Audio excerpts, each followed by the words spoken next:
제가 대한항공 미주 노선 1등석은 LA와 애틀랜타 노선을 탑승해봤는데요. 드디어 이번에 워싱턴 인천 노선을 접수했습니다. 코시국 막바지에 탑승한 이후 2년 만에 탑승한 대한항공 1등석. 과연 그 사이 또 무엇이 달라졌을지? 안녕하세요. 또 떠난 남자 또떠남입니다. 대한항공 1등석이 가장 달라진 점, 정말 최악의 변화이긴 한데요. 더 이상 마일리지 발권으로 1등석이 조회되지 않고 있습니다. 공식적인 발표는 없었지만 지난 23년 2월 이후 1등석 조회가 거의 안 된다고 보시면 되는데요. 1등석 유상 판매가 되고 있는 노선은 여전히 있는 것으로 보아 마일리지 발권만 막고 있는 것 같습니다. 마일리지 모아 1등석 타던 세상은 이제 끝이 난 건가 걱정이 되긴 했지만 다행히 1년 전 미리 발권해둔 미국 워싱턴, 인천 노선 대한항공 1등석에 탑승하게 되었는데요. 이날 비행은 전일본 공수 1등석을 타고 뉴욕과 칸쿤 여행을 마치고 집으로 돌아가는 길이었습니다. 대한항공 1등석 타자고 여정에도 없는 워싱턴까지 이동해 하루 잠만 자고 아침 일찍 워싱턴 덜레스 국제공항에 도착하게 된 것이죠. 해외에서 만나면 더욱 반가운 대한항공 체크인 카운터인데요. 빨간색 카펫이 인상적인 1등석 전용 카운터에서 체크인을 하게 됩니다. 대한항공의 인천 출발 1등석의 경우 1등석 전용 라운지와 그곳에서 제공하는 네모난 골드 태그로 유명한데요. 최근 골드 태그이 동그란 은색 태그로 바뀌었죠. 전 예전 게 더 예뻤던 것 같네요. 1등석 좌석의 중요한 서비스 중 하나가 공항 라운지 서비스인데요. 아쉽게도 워싱턴 공항엔 별도 대한항공 1등석 라운지가 존재하지 않습니다. 해외 공항 중에는 딱 한 군데 LA에만 대한항공이 직접 운영하는 1등석 라운지가 있죠. 대신 워싱턴 덜레스 공항에서는 에어프랑스 라운지를 이용하게 되는데요. 대한항공 직원분이 파견이 된 건지 라운지 곳곳에 한국 직원분이 계셨습니다. 다만 에어프랑스 라운지 자체가 워낙 좁은 데다가 비즈니스 탑승객, 에어프랑스 탑승객과 함께 이용하다 보니 복잡해서 1등석 서비스에 걸맞은 라운지는 아니었네요. 탑승이 진행될 게이트로 이동했는데요. 오늘 탑승한 항공기는 보잉 777-300ER 중에서도 대한항공의 200번째 보잉기인 HL8346 항공기였습니다. 이날 유독 휠체어 서비스 이용하는 승객분들이 많았는데 그 때문인지 1등석 탑승한 내미 분리가 전혀 되지 않아 게이트 근처가 대혼란이었고요. 결국엔 비즈니스석 승객분들과 섞여서 제가 세 번째로 탑승하게 되었습니다. 대한항공의 보잉 777-300ER 1등석은 항공기 맨 앞에 4좌석씩 2줄, 총 8좌석이 있고요. 앞줄의 경우 창문이 3개밖에 없으니 두 번째 열에 앉으시길 추천드립니다. 보잉 777-300ER 외에 대한항공이 1등석을 운영하는 항공기엔 A380과 보잉 7478i가 있는데요. A380 1등석은 구형 1등석인 코스모 스위트 1.0이 탑재되어 있고 보잉 7478i의 경우 보잉 777-300ER과 같이 신형 1등석 코스모 스위트 2.0이 탑재되어 있습니다.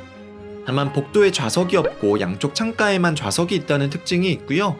또한 A380은 복도 쪽엔 머리 위 기내 선반이 없고 창가 쪽 좌석 위에만 기내 선반이 있지만 보잉 777-300ER의 경우 중앙에 기내 선반이 있고 창가 쪽엔 기내 선반이 없습니다. 보잉 7478i의 경우 기내 선반이 아예 없는 대신 좌석에 크게 옷장이 설치되어 있다는 차이점도 있네요. 보잉 747과 A380 1등석은 3개의 열 중 중간 2열에 탑승하시길 추천드립니다. 코로나 직전인 2019년에 도입된 항공기여서 그런지 유독 새 비행기 같이 깔끔한 모습이었는데요. 고려 청자의 색에서 따왔다는 특유의 의자 색상부터 의자에 새겨진 무늬까지 한편의 전통 화폭을 보는 것과 같죠. 여기에 고급 원목이 쓰인 것과 같은 반짝반짝거리는 목재 느낌의 마감이 좌석 상단과 창문 옆쪽에 쓰였고 바닥은 톤을 낮춰 어두운 짙은 회색 카펫에 흰색 점이 찍혔는데 덕분에 균형이 잡히는 느낌이죠. 해외에서 출발하는 항공기임에도 청소 상태가 먼지 하나 날리지 않을 만큼 깨끗한 것도 인상 깊습니다. 총 길이가 2m가 넘는 좌석이다 보니 다리 모펼 걱정은 안 하셔도 되고요. 큼지막한 수납 공간이 곳곳에 있어 여권이나 핸드폰 같은 것들 넣어두기도 편하고 얇지만 옷장도 있어 편하게 옷 보관도 가능합니다. 24인치 대형 개인용 모니터와 글을 제어할 리모컨이 서랍 안쪽에 깔끔하게 자리하고 있는데요. 그 모니터를 통해 대한항공 특유의 K-POP 감성 기내 안전방송을 보며 항공기는 이륙을 위해 움직이기 시작합니다. 보통 1등석 승객에겐 이륙 전 음료 서비스가 제공되고 샴페인이 포함되는데 미국 출발편의 경우 이륙 전 주류 제공이 법적으로 제한되어 있어 주스만 제공되고요. 저 역시 디톡스 주스를 마셨는데 약간 하루 야채 먹는 느낌이었습니다. 같이 나오는 스낵도 원래 나오던 견과류 대신 건과일 야채로 변경이 되었는데 점점 뭔가 웰빙이 되는 느낌이네요. 공항 구경만 하고 떠나는 듯한 워싱턴 경치를 보며 비행이 시작됐는데요. 워싱턴에서 인천까지 15시간 55분이 걸리는 비행인데 심지어 기내 탑승 후 한 분이 하기를 하는 바람에 30분이 추가 지연되어 실제 이날 1등석에 탑승해 있던 시간은 16시간을 훌쩍 넘었습니다. 어마어마한 탑승 시간이죠. 하지만 대한항공 1등석 타면 가장 기대되는 기내식 먹을 생각하면 긴 비행시간도 두렵지 않은데요. 16시간의 사육 드디어 시작됩니다. 기내식 서비스를 알리는 물수건이 제공되고 테이블 세팅을 해주시는데요. 항공사마다 식전주 서비스까지는 테이블보 없이 진행되는 경우도 있는데 대한항공은 처음부터 테이블보를 깔고 기내식 서비스가 시작됩니다. 식사에 앞서 입맛을 돋울 간단한 음식과 음료가 제공되는데 커다란 건토마토와 모짜렐라 치즈를 얹은 브루스케따가 바질 페스토와 함께 나왔습니다. 음료와 곁들일 메뉴이니 간단하게 나온 것 같죠. 대한항공 1등석 서비스에서 또 하나의 큰 변화인데요. 샴페인이 바뀌었습니다. 이전에 페리에주의 베레포크가 제공되는 것과 달리 앙리즈로 피드센 브리가 제공되는데요. 대한항공 1등석 서비스가 대부분 안 좋은 쪽으로 바뀌고 있는 반면 샴페인은 조금이나마 더 나아진 것 같죠. 이어서 따뜻한 빵이 제공됐는데요. 갈릭 바게트와 곡물빵이 준비됐는데 갈릭 바게트 거의 굴뚝 아닌가요? 대한항공 1등석은 매번 느끼지만 빵도 참 맛있습니다. 빵에 찍어 먹을 올리브 오일도 이탈리아 카스텔로 몬테 비비아노 오일이 제공되며 버터는 사탕같이 예쁘게 포장된 프랑스 라콩비에트 버터가 제공됐네요. 이어서 캐비아가 서비스되었는데요. 사실 대한항공 장거리 1등석을 몇 번이나 타도 캐비아를 먹어보지 못했는데 드디어 먹어봅니다. 에미레이트 항공 1등석과 같이 무슨 흑미밥처럼 나온 건 아니고 작은 병에 담겨 제공됐는데요. 보통 캐비어는 금속에 닿으면 맛이 변하기 때문에 유리병에 담겨 나오고 자개 숟가락으로 떠서 먹어야 되는데 대한항공도 정석에 맞게 제공이 되었고요. 곁들여 먹을 흰자, 노른자, 차이브, 양파, 레몬, 사워크림까지 함께 제공됩니다. 그 와중에 후추통에 그려진 그림이 너무 예쁜데요. 대한항공 1등석 서비스의 상징인 미선나무는 후추통뿐만 아니고 기내식이 제공되는 식기 구석구석에서 발견할 수 있습니다. 이와 같은 식기는 국내 최고 도자기 업체인 광주요에서 디자인하고 영국 명품 도자기 웨지우드에서 제작한 기품 있는 식기이죠. 이어서 스프와 샐러드가 나오는데요. 양송이 크림 스프는 굉장히 된 죽 같은 느낌인데 맛은 딱 우리가 생각하는 양송이 향이 강해서 평범한 스프였고요. 샐러드는 3가지 드레싱을 선택해서 드실 수 있는데 저는 라임 요거트 드레싱을 얹어 먹었습니다. 그리고 메인 메뉴가 나오기 전 상큼한 레몬 셔벗이 나왔는데요. 초딩 입맛인 저는 달고 신음식을 좋아해서 셔벗 완전 웰컴이죠. 메인 메뉴는 비빔밥, 안심 스테이크, 대구 요리 중 선택이었는데 한국발 1등석이었다면 대한항공에서만 먹을 수 있는 한식 정찬을 선택했겠지만 해외발 1등석엔 한식 정찬이 없습니다. 1등석 비빔밥은 이미 먹어봤지만 비즈니스석 비빔밥과 크기 차이가 없었기에 스테이크가 낫다고 생각했고요.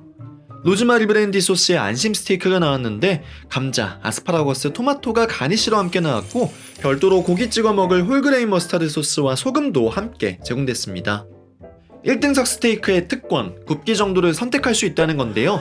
미디움 레어로 요청을 드렸는데 잘 맞춰 구워진 것 같죠? 비행기에서 스테이크를 굽는 것도 신기한데 굽기까지 맞춰서 서비스된다니 대단하다는 생각이 듭니다. 곁들여 먹을 와인도 추천해 주셔서 캘리포니아산 와인 한 잔을 함께 마셨네요. 이어서 과일과 치즈가 나오는데요. 망고가 조금 단단한 것 빼고는 모두 달고 맛있었고요. 치즈는 양이 좀 아쉽긴 했는데 어차피 더 달라고 하면 더 갖다 주시기 때문에 걱정하실 건 없습니다. 요즘 항상 아쉬움을 느끼는 건 대한항공 1등석 디저트인데요. 사실 디저트야말로 독창적이고 창의적인 메뉴가 나올 법도 한데 라즈베리 무스 케이크 너무 평범하죠. 미국 올 때 먹었던 전일본 공수의 독창적인 디저트 플레이팅과 비교가 되기도 했습니다. 아이스크림도 하겐다즈가 제공됐는데 이렇게 기성품이 통째로 제공되는 게 1등석에서 흔한 경우는 아니죠. 어쨌든 커피와 함께 맛있게 먹긴 했고요. 커피는 1, 2 커피 머신이 항공기에 탑재되어 있기 때문에 따라 등등 드시고 싶은 커피 메뉴도 마음껏 드실 수 있습니다. 1, 2 커피 머신 외에도 스타벅스 브루 커피를 주문하시면 직접 스타벅스 커피를 필터에 꽂아 내려주신다고 하네요. 배가 부르면 자고로 누워주는 게 인지상정이죠. 대한항공 1등석의 강점 중 하나가 베딩 서비스인데요. 코스모 스위트 2.0 자체가 팔받침대가 함께 내려가 좌석 전체가 큰 침대 형태가 되는 건 물론이고 그 위에 깔아주는 매트리스도 꽤나 두껍고 푹신해서 좋고요. 덮을 수 있는 이불이나 베개도 제법 비행기가 아니고 호텔이라는 생각이 들 만큼 침구 수준이 굉장히 높습니다. 여기에 전 크리스찬 디올의 디자이너이자 많은 분들이 좋아하시는 대한항공 승무원 유니폼을 디자인하기도 한 지안프랑코 페레가 디자인한 부들부들한 잠옷까지 입어주면 그야말로 숙면할 준비 끝이죠. 잠옷을 갈아입으러 간 화장실 역시 특별한 공간 구성은 아니었지만 예쁜 조명이 인상적이었고요. 언제 가도 깔끔하게 정돈되어 있던 것이 좋았습니다. 사실 1등석 타면 화장실 갈 때 기다릴 필요 없다는 점도 큰 장점 중 하나이죠. 이날 비행시간이 16시간이나 되다 보니 기내식 2번 사이에 간식을 챙겨 먹을 시간도 충분했는데요. 대한항공 타면 먹어줘야 하는 구워바 주스 한 잔 마시고 라면 한번 땡겨볼까요? 라면은 신라면, 신라면 블랙, 진라면 중에서 선택이 가능하고요. 곁들여 먹을 피클과 양파절임이 함께 나왔습니다. 라면도 라면이지만 여기서 승무원분 서비스에 감동한 게 우유가 나트륨 배출에 좋다고 같이 추천을 해주신 거죠. 원래도 우유 좋아하기도 하지만 승무원분 추천 한마디에 훨씬 케어를 받고 있다는 느낌이 들었습니다. 한편 2023년 9월부터 대한항공이 만든 수제라거인 맥주 칼스라거 또한 기내에서 드실 수 있는데요. 크리미한 질감과 부드러운 목넘김이 라면과도 잘 어울리고 좋았습니다. 맥주 드실 땐 안주할 겸 김부각이나 감자칩 또는 쌈채소 같기도 한 야채 스틱을 함께 주문해 곁들여 먹어도 좋죠. 라면 외에도 간식 메뉴에 쿠키와 쇠고기 샌드위치가 있는데요. 샌드위치는 두꺼운 소고기 한 장과 치즈, 양념을 한 양파가 들어있는데 너무 야채도 없고 빵도 뻑뻑해서 막 맛있진 않았네요. 대한항공 쿠키는 1등석 타면 꼭 먹어야 하는 또 하나의 별미인데요. 시큼한 오미자차와 함께 먹는 조합도 괜찮았습니다. 기내식을 한번 먹고 잠깐 잠도 자고 일도 하고 간식도 먹었는데 16시간은 정말 깁니다. 긴 비행 지겨우니까 제공되는 물품 한번 정리해볼까요? 1등석 슬리퍼는 보다 두꺼운 슬리퍼가 제공되는 거 아시죠? 두꺼운 담요도 제공되고요. 약간 수영장에 일수 받으러 가는 듯한 어메니티 파우치 안에는 아뜰리에 코롱의 화장품과 안대, 칫솔, 치약 세트, 구두 주걱이 들어있습니다. 아뜰리에 코롱 제품은 향도 좋고 립밤 같은 건 기능적인 면도 좋아 잘 챙겨 쓰시면 좋죠. 비행 중 엔터테인먼트를 볼 때 사용할 헤드셋은 삼성전자 AKG N700 제품인데 시중에서 30에서 40만원 정도 하네요. 물론 헤드셋은 가지고 내리시면 안됩니다. 두 번째 기내식을 말씀드리기 전 16시간의 비행 내내 굉장히 인상 깊었던 부분 하나 말씀드리고 싶은데요. 이날 저의 비행을 담당해주신 1등석 담당 승무원분은 물론이고 사무장님까지 정말 어마어마한 분들이었습니다. 솔직히 외항사들과 비교해서 대한항공의 1등석이 좌석이나 제공되는 서비스만 봤을 땐 최고라고 말하기 어려운데요. 적어도 승무원 서비스 측면에서는 타 항공사에서 절대 느낄 수 없는 최상의 서비스를 대한항공에서 경험할 수 있습니다. 어쨌든 우리는 한국인이고 한국어를 쓰잖아요. 한국인을 잘 이해하고 한국어로 해주는 서비스는 외항사에서 흉내내기 어렵죠. 그렇다고 모든 국적사 승무원분들 서비스가 훌륭하냐? 그렇지도 않은 게 제가 지금까지 수많은 항공사의 비즈니스 이상 클래스를 탑승하면서 불쾌했던 적이 딱 2번 있거든요. 둘 다 아시아나항공 비즈니스석 탑승했을 때였습니다. 저의 경험을 일반화할 수는 없지만 적어도 저한테는 수십 번 대한항공 1등석 비즈니스석을 탑승할 때마다 정말 이렇게까지 해주셔도 되는 건가 싶을 만큼 그야말로 친절함의 끝판왕이었습니다. 여러분, 이거 대한항공 광고 아닙니다. 대한항공이 저한테 광고 줄 만큼 제가 대단한 사람이 아니에요. 대한항공 자체는 미운 오리 새끼같이 나쁜 짓을 해서 얄밉지만 대한항공 승무원분들께선 늘 대단하다는 생각이 드네요. 아무튼 승무원분들 서비스에 감동하며 인천 도착을 1시간이 앞두고 두 번째 기내식을 먹습니다. 참고로 1등석 기내식은 서비스 시간이 정해져 있지 않기 때문에 이착륙 때만 아니면 언제든지 주문해서 드실 수 있습니다. 역시 또 한 번의 물수건 서비스와 테이블 세팅이 됐고요. 기본 빵과 샐러드가 다시 한번 제공됩니다. 보통 어떤 항공사든 두 번째 기내식은 힘을 빼고 좀 간단하게 나오는 편인데요. 이날 메인은 닭고기와 연어 중 선택이었는데 개인적으로 비행기에서 생선 요리 먹는 걸 별로 안 좋아해서 닭고기로 주문했습니다. 각종 채소와 감자, 라자냐와 함께 페스토 크림 소스를 듬뿍 올린 닭고기가 나왔는데요. 먹으면 막 근육이 생길 것 같은 비주얼이죠. 혹시나 느끼할까봐 튜브 고추장도 센스있게 챙겨주셨고요. 디톡스 주스 한 잔도 땡기고 이번엔 과일과 차로 마무리했습니다. 예전에 현미녹차가 나와서 시겁했던 기억이 있는데 다행히 바뀐 것 같고 닭이도 너무 예쁘죠. 차를 제공해주시면서 레오니다스 초콜릿이 함께 제공되는 것도 여태껏 처음 받아보는 서비스였습니다. 착륙 직전엔 뭔가 마시면 기운이 날 것 같은 정관장 홍삼차도 한 잔 먹어봤는데요. 꿀과 함께 제공되니 적당히 타서 드시면 역시 건강해지는 느낌이죠.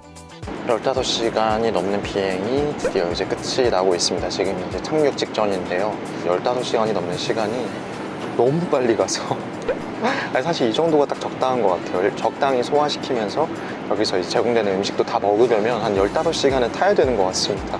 외항사 1등석도 정말 꿈의 1등석이긴 한데요. 대한항공 1등석은 어떤 의미에서 저에겐 조금 다른 범주에서 1등인 것 같습니다. 대한항공 마일리지 또 모으고 싶게 만드는 비행이었고요. 1등석 마일리지 좌석 좀 팍팍 풀어주길 바라면서 저는 지금까지 또떠남이었습니다. 감사합니다.